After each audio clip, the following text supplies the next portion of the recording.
2 oydan keyin 2026-yil. Madagaskar multfilmi chiqqaniga 20 yil bo'ldi. Birinchi muzlik davriga esa 23 yil. Shrekning birinchi qismiga esa 24 yil. Biz bolalikdan o'sgan multfilmlar eskirdi. Xuddi kimdir vaqtni tezlashtirib qo'yganga o'xshaydi. Ko'zingni ochib yumgungacha tong otadi. Biz yaqindagina uyg'ondik, lekin kunimiz deyarli o'tdi.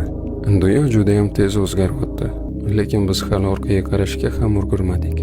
Esimda 2 port orqali bir-birimizga rasmlar o'tkazardik. Bu bizga mo'jiza deb tuyulardi. Sentabrda esa 17-iPhone chiqdi. Texnologiyalar biz ularga o'rganishimizdan oldin eskirib o'tdi. Xo'p, Covid bo'lganiga yaqinda 7 yil bo'ladi. Lekin bizning xayolimizda bu go'yoki kecha bo'lgan. Maska, bo'sh ko'chalar va qo'rquv. Biz yangiliklarni o'qishga boshlagan vaqtimiz yosh bolalar ulg'aydi. Ota-onalar esa qaridi va dunyo ham bildirmasdan o'zgardi. Biz shunaqa davrda yashavimizki, nimadir eskirishi uni paydo bo'lishidan oson bo'lib qoldi. Insonlarning orzulari esa xuddi telefon ilovalariga keladigan update'lar kabi o'zgaruvchan.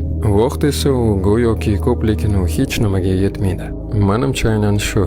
Dunyo har soniyada o'zgargani uchun odamlarda halovat yo'q.